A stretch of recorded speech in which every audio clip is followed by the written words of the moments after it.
Congratulations sa iyong duha. Napod ko yung script. It is such a blessing and privilege to stand here in front of all of you. Indeed, kasalagin mo no. Nakulbaan mi pag-message si Ganggang. Kaya before nilarga si Kuya Gonggong, ningon siya, i-flower girl daw. Kami daw. Flower girl, dagko naman kaayo mi. Anyway, as a close friend, kay si Ganggang always akong in behalf nga katong wala si Lovely, ako ay gagaw, si Ganggang ako ma-sharean sa ako ang mga sa mga ayun. And also a college squad kay classmate ni Sir Gonggong sa WEMSU. I feel so blessed because I have witnessed your love story from different seasons and perspectives.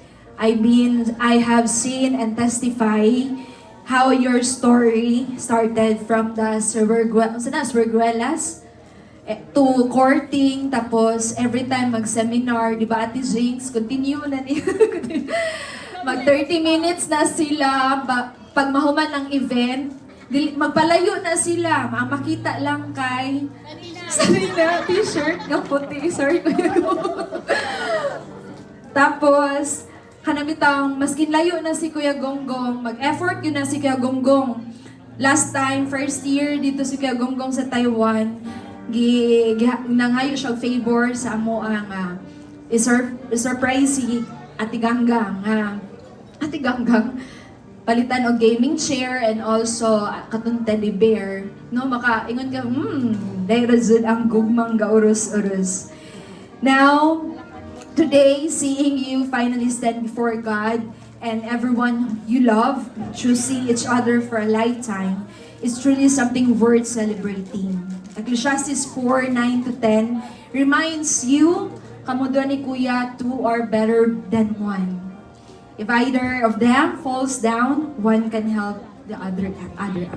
To the bride, my friend, I am so very happy to see you enter this new season. Belong na kanila, women. Kuya Rich, papilon pa ning YA. Charot. Now, you deserve the love that brings you closer to God. Kaya piliun dyan mo always si God.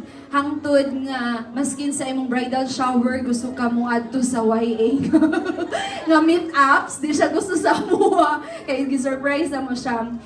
And I am grateful that you have found someone like kay Kuya Gonggong will walk beside you through life.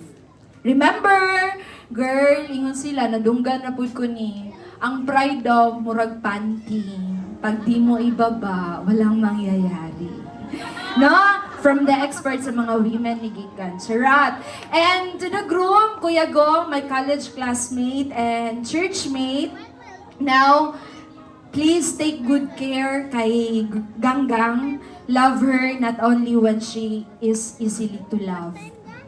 Do not try to understand.